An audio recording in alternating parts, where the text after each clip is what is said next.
Hello friends, good evening. एक बार फिर से सभी का स्वागत करती हूँ हमारे YouTube channel online career academy पर। तो फ्रेंड्स, अगर चैनल पर नए हो और पहली बार मेरी वीडियोस देख रहे हो तो जल्दी से जल्दी चैनल को सब्सक्राइब कर लीजिए ताकि जो है नए नोटिफिकेशंस आपको मिलते जाएं। तो जैसे कि मैंने जो है नया कोर्स स्टार्ट किया हुआ है जहाँ पे इंडियन आर्मी का जनरल साइंस और जनरल नॉलेज दोनों का जो है कोर्स स्टार्ट कर दिया है मैंने। दोनों के वीडियोस जो मैं अपलोड कर रही हूँ, तो जल्दी से जल्दी सब्सक्राइब कर लीजिए ताकि आप जो है दोनों के जो है वीडियोस आपको देखने मिल सके। ओके, तो देखिए जनरल नॉलेज का जो ये है आज मेरा सेकंड वीडियो मैं यहाँ पे बना रही हूँ। जनरल नॉलेज के 2 टॉपिक हमने प्रीवियस वीडियो में कवर कर लिए हैं, तीसरा वीडियो जो है कवर करने वाले हैं आज के दिन।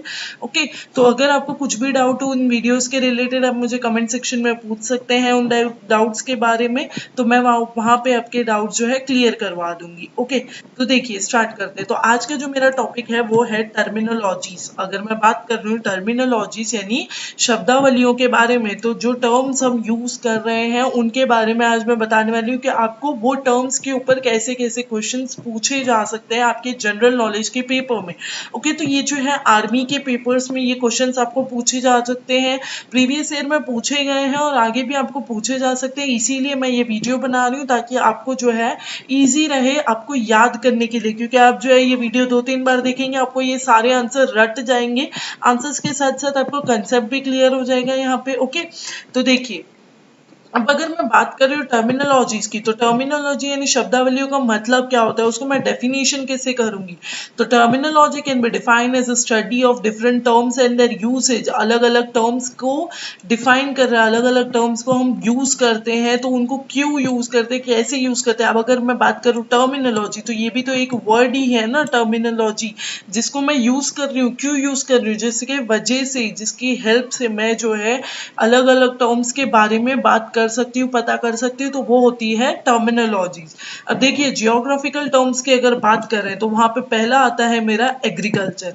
अगर मैं एग्रीकल्चर यानी खेती बाड़ी की बात कर रही हूँ तो एग्रीकल्चर में क्या होता है, एग्रीकल्चर में हम ह्यूमन बींग्स एनवायरमेंट को इस तरीके से मेंटेन करते हैं कि हम जो है फूड को ग्रो कर सके, प्रोड्यूस कर सके।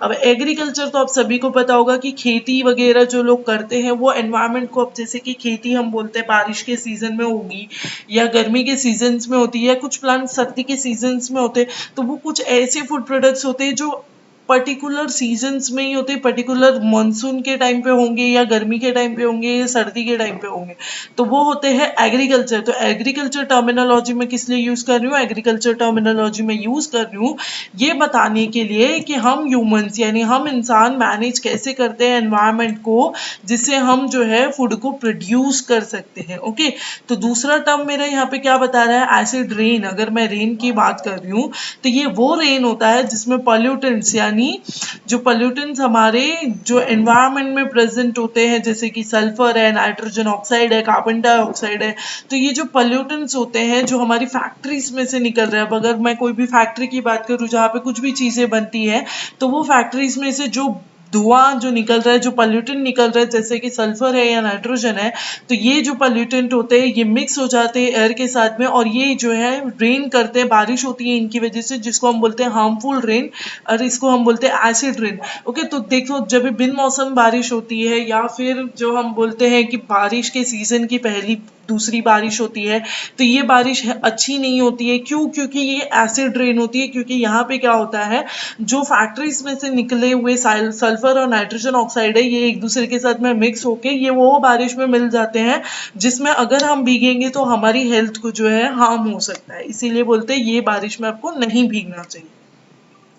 तीसरा टर्म है मेरा अफॉरेस्टेशन। अफॉरेस्टेशन मतलब वनीकरण। अगर मैं अफॉरेस्टेशन की बात कर रही हूँ तो इसका मतलब क्या होता है कि एक पर्टिकुलर एरिया में, एक पर्टिकुलर जगह पे मैं जो है प्लांटेशन कर रही हूँ, मैं जो है झाड़ उगा रही हूँ, plantation of trees is called as afforestation. अगर मैं किसी फॉरेस्ट की बात कर रही हूँ, किसी वन की बात कर रही हूँ, तो वो क्या होगा, वो अफॉरेस्टेशन होगा, क्योंकि वहां पे बहुत सारे जो है ट्रीज की वेराइटीज है, तो वो होते हैं अफॉरेस्टेशन।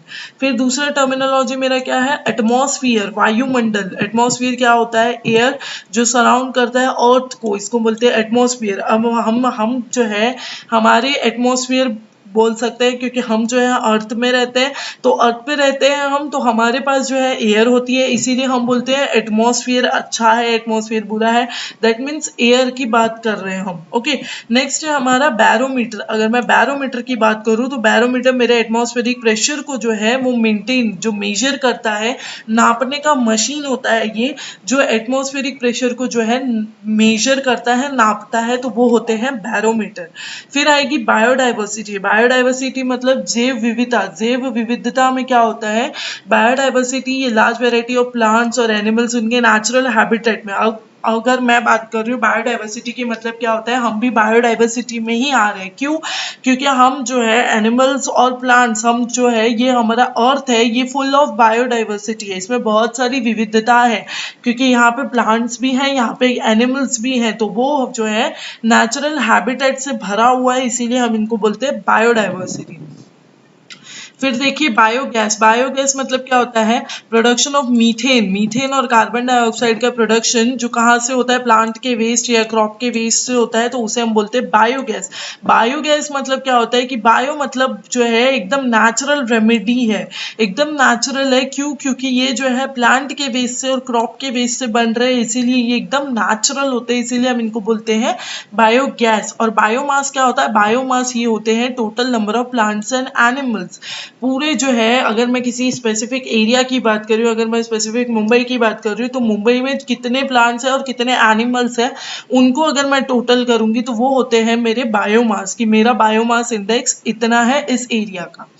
फिर देखिए कैनाल यानी नली का, तो ये क्या होता है, ये आर्टिफिशियल वाटरवे होता है, जो क्या करता है, लेक, रिवर, ओशन को जो है कनेक्ट कर लेता है, जो हम यूज करते हैं ट्रांसपोर्टेशन और नेविगेशन के लिए। ओके, तो अगर जो है रिवर्स होती हैं, लेक्स होती हैं, तो इनके साथ में कुछ छोटी छोटी वाटरवेज जो है कनेक्ट हो जाती है, जो ट्रांसपोर्टेशन मतलब क्या होता है, एक जगह से दूसरी जगह जाने के लिए, जिसमें हम रूट, जैसे अब हम ट्रेन से जाते हैं या प्लेन से जाते हैं, तो वैसे वाटरवेज भी होते हैं जिसमें से हम जा सकते हैं, तो वो होते हैं आर्टिफिशियल वाटरवे, जिनको हम बोलते हैं कैनाल। फिर आएंगे क्लाउड यानी बादल। तो क्लाउड क्या होते हैं, वाटर ड्रॉपलेट्स के ग्रुप होते हैं, जो किसकी वजह से बन रहे, कंडेंसेशन की वजह से बन रहे हैं। ओके, तो क्लाउड्स तो अब सबको पता है कि बादल कैसे बनते हैं, वाटर ड्रॉपलेट जो होता है वो सूख के सीधा जो है क्लाउड्स में फॉर्म हो जाता है। अर्थक्वेक क्या होता है, शेकिंग ऑफ अर्थ। तो भूकंप तो सबको पता है कि भूकंप में क्या होता है, भूकंप में कैसे शेक होते रहते हैं, तो भूकंप में धरती कैसे शेक होती है, तो ये तो सबको पता है कि अर्थक्वेक क्या होता है।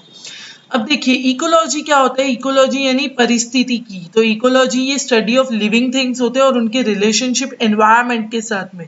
यानी लिविंग थिंग्स मतलब हमारी बात चल रही है, एनिमल्स की बात चल रही है, ह्यूमंस की बात चल रही है, तो हमारा एनवायरनमेंट के साथ में कैसा रिलेशन है, तो उसे हम बोल सकते हैं इकोलॉजी। फिर आएगा फॉसिल फ्यूल। फॉसिल फ्यूल मतलब जीवाश्म ईंधन। तो फॉसिल फ्यूल ये जो है नेचुरल ऑकरिंग कार्बन होते हैं या हाइड्रोकार्बन फ्यूल होते हैं, जो कैसे फॉर्म होते हैं, decomposition of pre historic animals और प्लांट्स। ओके, तो ये कैसे फॉर्म होते हैं, फॉसिल फ्यूल की अगर बात कर रहे हैं तो फॉसिल फ्यूल कैसे होते हैं, कोई प्लांट्स या कोई एनिमल्स जो सॉइल में गाड़ दिया गया है, तो वो प्लांट्स में से जो फ्यूल निकल रहा है उसे हम बोल सकते हैं फॉसिल फ्यूल्स। नेक्स्ट है हमारा जियोथर्मल एनर्जी। जियोथर्मल एनर्जी में क्या होगा, the method of producing power from heat of earth's crust. Okay, तो वो जो है हमारे अर्थ की जो क्रस्ट होती है, यानी अर्थ की जो लेयर होती है, वहां से जो हीट निकल रही है उसे हम बोलते हैं जियोथर्मल एनर्जी, यानी भूतापीय ऊर्जा। फिर आएगा ग्लोबल वार्मिंग। ग्लोबल वार्मिंग भी आप सबको पता है कि ग्लोबल वार्मिंग क्या होता है, हमारे अर्थ के क्रस्ट से जो वार्मिंग होती है, जिसके वजह से जो है एक्सेस ऑफ कार्बन डाइऑक्साइड, ये हमारे लिए ब्लैंकेट की तरह काम करता है। अब ग्लोबल वार्मिंग में क्या होता है, अगर ग्लोबल वार्मिंग जो है वो ओजोन लेयर बना देता है। ओजोन लेयर क्यों बनाता है, क्योंकि सन की डायरेक्टली हीट हमारे तक ना आ सके और हमारी स्किन जो है वो सेफ रह सके।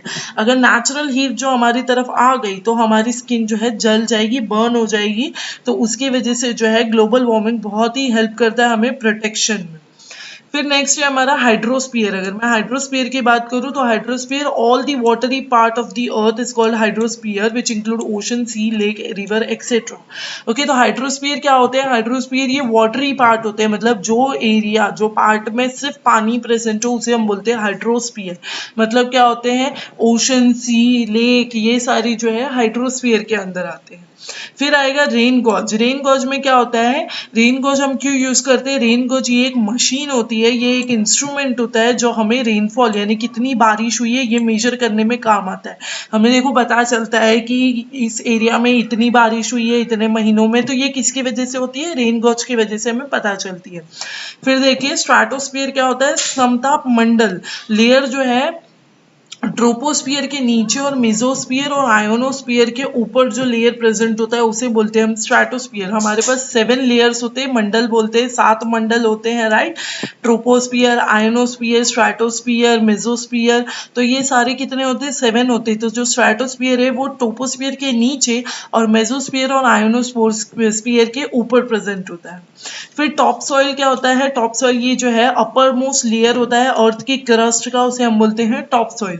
फिर अगर बात करूं मैं वेदर यानी मौसम की, तो वेदर क्या होता है, डे टू डे कंडीशंस जो होते हैं, एटमॉस्फेयर टेम्परेचर जैसे कि रेनफॉल हो गया, टेम्परेचर इंक्रीज होना डिक्रीज होना, प्रेशर का बढ़ना, तो वो सब किस में आता है, वेदर में आता है।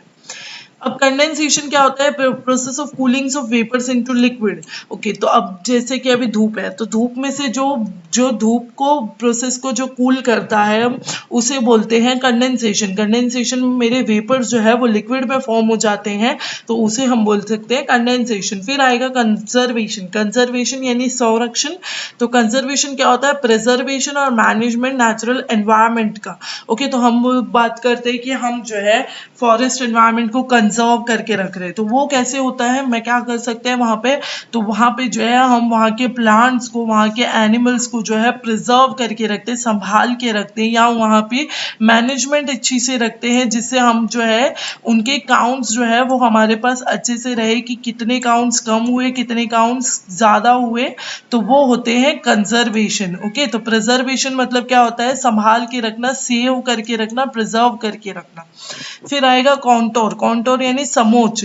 तो जो लाइंस हमारे मैप पे ड्रॉ की जाती है, क्यों ड्रॉ करेंगे हम, कोई भी मैप अगर मैं किसी एरिया का मैप ले रही हूँ, वहां पे मैं कुछ लाइन ड्रॉ कर रही हूँ, तो वहां पे क्यों ड्रॉ कर रही हूँ, ताकि मुझे वो प्लेस को जो है रिप्रेजेंट करने में आसानी हो कि वो प्लेस की हाइट कितनी है, उसका सी लेवल के ऊपर कितना मेजरमेंट है, तो वो सब क्यों होता है, कॉन्टोर की वजह से होता है। जैसे कि अगर एक मैप है, उस मैप पे अगर कुछ एरियाज जो है वो सिमिलर है, जैसे उनकी हाइट सेम हो या वो सी लेवल के अबव हो, तो मैं कुछ रिप्रेजेंटेशन रखती हूँ, कुछ मार्किंग्स उन पर ड्रॉ कर देती हूँ, जिससे मुझे पता चले कि ये वो एरिया है और ये वो एरिया है। ओके, फिर आएगा डिफॉरेस्टेशन। अब अफॉरेस्टेशन मतलब क्या होता है, प्लांट्स को ग्रो करना, और डिफॉरेस्टेशन मतलब क्या होता है, प्लांट्स को कट कर देना, काट देना, वनों की कटाई। तो कोई भी एक फॉरेस्ट को, अभी डिफॉरेस्टेशन तो कितने हो रहे हैं, बिकॉज ऑफ क्योंकि हमें जो है बिल्डिंग बनानी होती है, तो वो उसके वजह से क्या हो रहा है, डिफॉरेस्टेशन हो रहा है, जहाँ पे जो है फॉरेस्ट एकदम काट दिए जाते हैं, एकदम खराब कर दिए जाते हैं। फिर आएगा ड्रॉट यानी सूखा। तो जो है लॉन्ग पीरियड ऑफ टाइम जहाँ पे जो है बारिश बिल्कुल नहीं हुई है, जितनी रिक्वायरमेंट है उससे कम हुई है या तो हुई ही नहीं है, तो वहां पे जो है सूखा हो जाता है, सूखापन हो जाता है, जिसे हम बोलते हैं ड्रॉट। जैसे कि राजस्थान वाले एरियाज में क्या होता है, बारिश का लेवल बहुत ही कम होता है, बारिश जितनी आनी चाहिए उतनी आती नहीं है, तो वो एरियाज को हम बोलते हैं ड्रॉट एरियाज, जिसमें जो है उनके यहाँ पे बारिश बिल्कुल नहीं है, यानी उनके पास पानी की कमी है। ओके, तो वो किस एरिया की बात हो रही है, यहाँ पे राजस्थान, मैंने जस्ट एक एग्जाम्पल दिया है, ऐसे और भी कितनी जगह होती है जहाँ पे बारिश की जो है कमी होती है। ओके, तो अभी ये जो है बिल्कुल हमने देख लिया कि मैंने इंपॉर्टेंट पॉइंट्स आपको बता दिए, जो मैं ये क्वेश्चंस में आपको पूछने वाली हूँ, तो वो क्वेश्चंस के लिए आपको जो है इंपॉर्टेंट पॉइंट्स आपने देख लिए। अब जो है मैं वीडियोस तो बना रही हूँ, तो आपको क्या करना है, आपको अपने हिसाब से आंसर्स देने हैं। ओके, तो कमेंट सेक्शन में आप मुझे बता सकते हो आंसर्स, अगर नहीं बताने तो आप अपने लिए, जब आप ये वीडियो देख रहे हो तो वीडियो को पॉज करके आंसर्स को देखिए जब मैं क्वेश्चन बोल रही हूँ तब। ओके, तो देखिए मेरा पहला क्वेश्चन क्या है आज का, the level below the ground is permanently saturated is called as, तो जो ग्राउंड के नीचे का जो लेवल होता है वो एकदम तरबतर हो जाता है, सैचुरेट हो जाता है, तो उसे हम क्या बोलते हैं, उसे हम बोलते हैं वाटर टेबल। वाटर टेबल क्यों बोलते हैं, वाटर टेबल, अगर मैं ये ग्राउंड की बात कर रही हूँ, तो ये ग्राउंड वाटर जो है, ये ग्राउंड के नीचे का जो वाटर है, तो इसके ऊपर का जो सबसे ऊपर वाला लेयर होता है वो होता है मेरा वाटर टेबल, इसीलिए मैं बात करूंगी वाटर टेबल की। ओके, अब देखिए नेक्स्ट क्वेश्चन क्या है मेरा, increasing number of people living in urban area. Urban area और रूरल एरिया दो टाइप के एरिया होते हैं, राइट। तो अर्बन एरिया मेरा शहरी क्षेत्र होता है, जिसे मैं हम ये शहर की जो एरियाज होते हैं उन्हें बोलते हैं हम अर्बन एरिया, और रूरल एरिया किसे बोलते हैं, गांव वालों एरिया को बोलते हैं। तो जो है हमारे अर्बन एरिया में जो पॉपुलेशन इंक्रीज हो रही है, लोग बढ़ते जा रहे हैं, जनसंख्या बढ़ती जा रही है, तो उसे हम क्या बोलते हैं, अर्बनाइजेशन। अगर यही सेम अगर गांव साइड एरिया में होगा तो उसे हम बोलेंगे रूरलाइजेशन। तो अर्बनाइजेशन में क्या होता है, group of people which adapt the place and their agriculture through migration is called as urbanisation.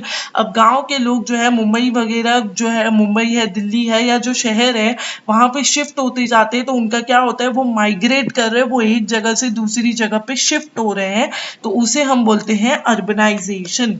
अब देखिए तीसरा क्वेश्चन मेरा क्या है, the alternate rise and fall of the surface of sea approximately twice a day is called as a, okay. अब अगर जो है किसी सी की बात करूं या किसी बीच की बात करूं, अगर मैं बीच की बात कर रही हूँ, फॉर एग्जांपल अगर मैं मुंबई की बीच यानी मरीन्स की बात कर रही हूँ, तो कोई भी बीच ले लो, मैं जस्ट एक एग्जांपल बता रही हूँ आपको।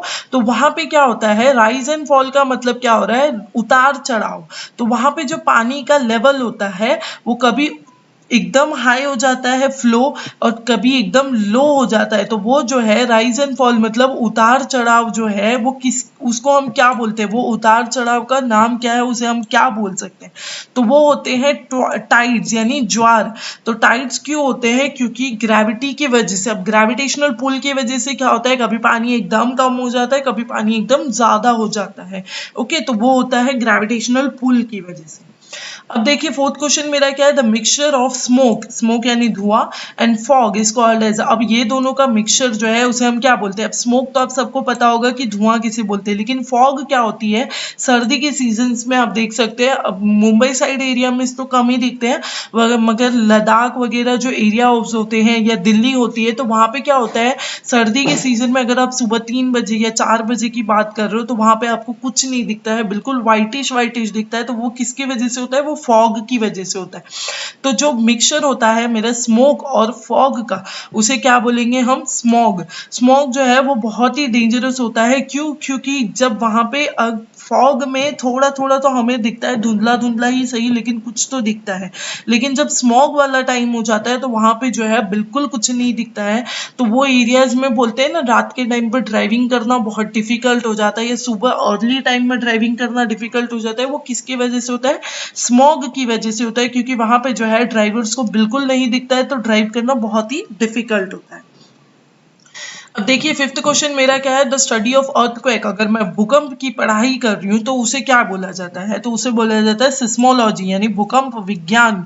सिस्मोलॉजी ये जो है ये इंस्ट्रूमेंट होता है, ये जो है हम मापने के लिए यूज करते हैं, ये इंस्ट्रूमेंट को हम बोलते हैं, ये इंस्ट्रूमेंट जो है हमारे अर्थक्वेक यानी भूकंप को मेजर करने के लिए काम आता है, इसे हम बोलते हैं सिस्मोग्राफी। ओके, नेक्स्ट क्वेश्चन मेरा क्या है, द रिज यानी चोटी किसकी, रॉक सैंड कोरल, जिसका टॉप लेवल जो कहाँ पे रहेगा, सी के लेवल पे जिसका टॉप लेवल रहेगा। अगर ये मेरी सी है तो सी के लेवल पे जो मेरा टॉप लेवल की अगर मैं बात कर रही हूँ, तो वो उसकी चोटी को मैं क्या बोल सकती हूँ, रीफ यानी चट्टान बोल सकते हैं हम। अब चट्टान तो आपको सबको पता है। कोरल रीफ क्या होते हैं, कोरल रीफ ये मूंगा चट्टान होते हैं। कोरल रीफ जो है ये पानी के अंदर प्रेजेंट होते हैं या पानी के सरफेस पे प्रेजेंट होते हैं। तो ये जो है ये कहाँ पे दिखते हैं, मोस्ट ऑफ द टाइम ये जो है ऑस्ट्रेलिया में ही दिखते हैं हमें कोरल रीफ, हमारे यहाँ पे कोरल रीफ हमें नहीं मिलते। Okay, the pattern of population location is given at a given scale is, अगर पॉपुलेशन लोकेशन अगर कोई स्केल की बात कर रही हूँ तो वो स्केल पे जहाँ पे मेरा पॉपुलेशन लोकेशन दिखाता है उसे मैं क्या बोल सकती हूँ, उसे मैं पॉपुलेशन डिस्ट्रीब्यूशन बोल सकती हूँ। पॉपुलेशन डिस्ट्रीब्यूशन मतलब क्या होता है, उन पीपल्स की बात कर रही हूँ जहाँ पे वो रह रहे हैं, तो वो होती है मेरी पॉपुलेशन डिस्ट्रीब्यूशन। अगर मैं किसी एरिया का पॉपुलेशन की बात कर रही हूँ, जैसे कि कोई एरिया, जैसे अगर दिल्ली की कोई एरिया की बात कर रही हूँ, तो मुझे उस एरिया का अगर पॉपुलेशन डिस्ट्रीब्यूशन निकालना है तो मैं जो है मेरे स्केल्स मेथड यूज करके जो है वहां पे पॉपुलेशन डिस्ट्रीब्यूशन काउंट कर सकती हूँ। अब एनजीओ स्टैंड्स फॉर, अगर मैं एनजीओ की बात कर रही हूँ तो एनजीओ किसके लिए खड़ा रहेगा, एनजीओ नॉन गवर्नमेंटल ऑर्गेनाइजेशन है जो चैरिटी यानी दान पुण्य के काम में जो है बहुत ही आगे रहता है। एनजीओज, अब एनजीओज अब सबको पता होगा एनजीओज क्या करते हैं। एनजीओज जो है गरीब बच्चे हैं या बूढ़े हैं या अनाथ आश्रम वाले हैं, तो इनको जो है दान पुण्य का काम होता है, जो चैरिटी का काम होता है वो किसकी तरफ से होता है, नॉन गवर्नमेंटल ऑर्गेनाइजेशन। अब नॉन गवर्नमेंटल की बात अगर मैं कर रही हूँ तो उसका क्या मतलब हुआ, ये गवर्नमेंट वाले नहीं होते हैं, गवर्नमेंट की तरफ से ये फंड नहीं आते, ये नॉन गवर्नमेंटल होते हैं जो अपने प्राइवेट फंड में से जो है और ये दान का काम करते हैं, इन्हें हम बोलते हैं एनजीओ यानी non governmental organisation. Farming which do not use chemical fertilisation, chemical fertiliser, farming मतलब खेती वाली, तो वो कौन से यानी रासायनिक जो खाद यूज नहीं करते उन्हें हम क्या बोलते हैं, ऑर्गेनिक फार्मिंग। ऑर्गेनिक फार्मिंग यानी जैविक खेती। तो ऑर्गेनिक फार्मिंग मतलब क्या होता है, ऑर्गेनिक जो है वो क्या होता है, ऑर्गेनिक हमें डायरेक्टली जो है नेचर की तरफ से मिल रहा है, उसे हम बोलते हैं ऑर्गेनिक। तो ऑर्गेनिक फार्मिंग जो फर्टिलाइजर्स होते हैं वो कैसे होते हैं, एनिमल्स और प्लांट्स की तरफ से हमें जो एनिमल्स के या प्लांट्स के जो वेस्ट होते हैं या डेड प्लांट्स होते हैं उनमें से जो फर्टिलाइजर बन रहे हैं उन्हें हम बोलते हैं ऑर्गेनिक फार्मिंग। ओके अब देखिए 10th क्वेश्चन मेरा क्या पूछ रहा है, द डेवलपमेंट ऑफ इंडस्ट्री, उद्योग on a very large scale. तो अगर मैं डेवलपमेंट ऑफ इंडस्ट्री की बात कर रही हूँ तो जो डेवलपमेंट ऑफ इंडस्ट्री होती है बहुत ही ज़्यादा स्केल्स में यानी बहुत ही ज़्यादा जो है इंक्रीजिंग नंबर में होती है, तो उसे हम बोलते हैं इंडस्ट्रियलाइजेशन। अब बिगेस्ट इंडस्ट्रियलाइजेशन इंडिया की कौन सी है, टाटा। टाटा सबसे बड़ी है, टाटा के आगे कोई नहीं है इंडिया में। ओके अब नेक्स्ट क्वेश्चन मेरा क्या है, the food for animals is called as. अगर एनिमल्स के लिए कुछ फूड हो रहा है, जैसे हम ह्यूमन बींग्स फूड खाते हैं वैसे ही एनिमल्स के लिए कुछ फूड होता है, तो उसे हम बोलते हैं फॉडर यानी चारा। चारा जो है ये एक क्रॉप होता है जो ग्रो करते हैं हम एनिमल्स के लिए, जो उनके फीडिंग में ही यूज किया जाता है। वो एक पर्टिकुलर फूड मटेरियल होता है जो सिर्फ और सिर्फ एनिमल्स खा सकते हैं। ओके अब देखिए CFC स्टैंड फॉर, अगर मैं बात कर रही हूँ CFC की, मतलब क्या होता है, क्लोरोफ्लोरोकार्बन। क्लोरोफ्लोरोकार्बन जो है ये ओजोन लेयर के लिए हार्मफुल है।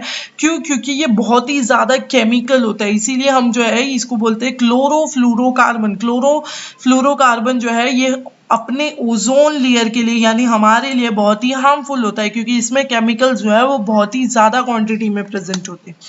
अब नेक्स्ट क्वेश्चन मेरा क्या है, the part of earth which contain living organism. अब जहाँ पे लिविंग ऑर्गेनिज्म मतलब जहाँ हम रह रहे हैं, तो वो पार्ट को क्या बोलेंगे, हम बायोस्फीयर बोलेंगे। बायोस्फीयर मतलब क्या होता है, बायोस्फीयर में ओशंस भी है, माउंटेन्स भी है और हम इंसान भी वहां पे रह रहे हैं, तो ये वो पार्ट है जहाँ पे जो है लिविंग ऑर्गेनिजम्स रहते हैं।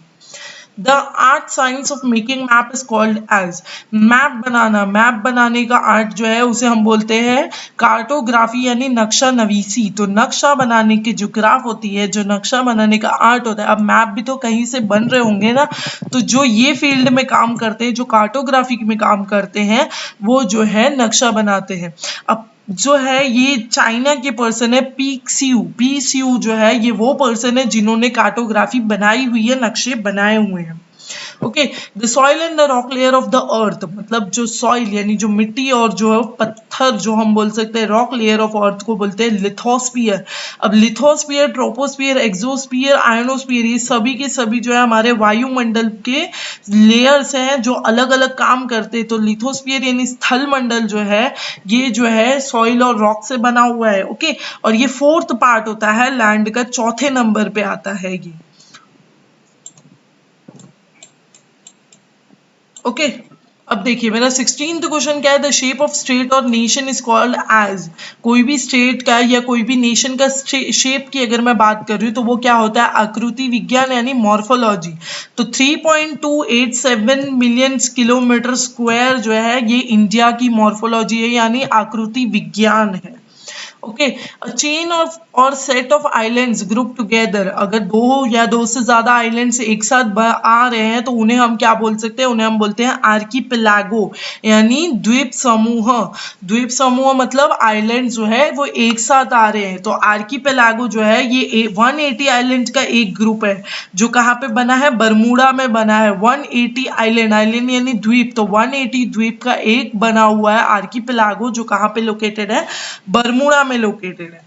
अब देखिए CAP स्टैंड्स फॉर, तो CAP किसके लिए खड़ा होता है, तो CAP stands for common agricultural policy. तो ये कब हुआ था, 1962 में फॉर्म हुआ था ये, राइट। तो कॉमन एग्रीकल्चरल पॉलिसी को हम बोलेंगे CAP। The process of cooling of vapours in liquid, okay, तो वेपर्स अगर ठंडे होकर लिक्विड में बन रहे हैं तो वो होते हैं इवेपोरेशन, अगर लिक्विड से वेपर बन रहा है तो वो होता है सॉरी ये होते हैं कंडेंसेशन, और वो होते हैं आपके इवेपोरेशन। इवेपोरेशन में पानी को अगर मैंने गर्म किया, उबाला, तो उसमें से जो मेरे वेपर्स निकल रहे हैं वो होते हैं इवेपोरेशन। कंडेंसेशन में वही पानी को वापस से कूल कर दिया तो वहां पे जो है वेपर्स वापस से सेटल हो जाएंगे, उसे बोलेंगे हम कंडेंसेशन। तो क्लाउड्स जो है वो बेस्ट एग्जांपल होते हैं कंडेंसेशन के, क्योंकि वो जो है वेपर्स जो है पहले जो है पानी जो है वो इवेपोरेट हुआ और क्लाउड बना, क्लाउड जो है वो कंडेंस हो गए और बारिश हो गई। तो ये जो है बेस्ट एग्जांपल होते हैं। ओके, तो आज का मेरा ये लास्ट क्वेश्चन है, इसमें देखिए the movement of population out of the country is called as emigration. Out of the country मतलब अब इंडिया की सपोज जो है पॉपुलेशन जितनी भी, अगर मैं बात करूँ सपोज 1 मिलियन और 2 मिलियन पॉपुलेशन या 3 मिलियन की बात करूँ, ये सारी पॉपुलेशन अगर इंडिया से शिफ्ट होके पाकिस्तान में शिफ्ट हो जा रही है या कोई और कंट्री में शिफ्ट हो जा रही है तो उसे हम बोलेंगे इमिग्रेशन। तो इमिग्रेशन में क्या होता है, प्रवासी जो है वो एक जगह से दूसरी जगह में शिफ्ट हो रहे हैं। Okay, act of living own country shifting into another place, अगर मैं खुद की कंट्री छोड़ के दूसरी की कंट्री में जा रही हूँ तो वो हो जाएगा इमाइग्रेशन, मतलब मैं इमाइग्रेट कर रही हूँ। ओके, तो ये जो है बिल्कुल 20 क्वेश्चन आज हमने टर्मिनोलॉजीज के खत्म किए। नेक्स्ट वीडियो में मेरा 4th जो पार्ट है वो स्टार्ट होने वाला है। तो अगर आपने मेरी पहली वाली वीडियो नहीं देखी है तो जल्दी से जल्दी देख लीजिए, ताकि जो है कंटिन्यूएशन में आपका जो है जनरल नॉलेज के टॉपिक जो है चलते रहे। अगर वीडियो पसंद आई है तो फ्रेंड्स वीडियो को लाइक जरूर करें, वीडियो को अपने फ्रेंड्स के साथ में शेयर भी करो, और चैनल अगर आपने सब्सक्राइब नहीं किया है तो जल्दी से जल्दी सब्सक्राइब कर लीजिए। वीडियो के रिलेटेड कुछ भी डाउट हो आप मुझे कमेंट में जरूर पूछ सकते हैं। बेल आइकन को क्लिक कर लीजिए ताकि मेरे साइंस और जीके और दूसरे मैम्स लोग के जो है मैथ्स के वीडियो या कोई और वीडियो जो है आपको मिलते रहे। Okay, thanks for watching. अगर वीडियो पसंद आई है तो प्लीज प्लीज प्लीज लाइक कीजिए और अपने फ्रेंड्स के साथ में शेयर भी जरूर करिएगा। ओके।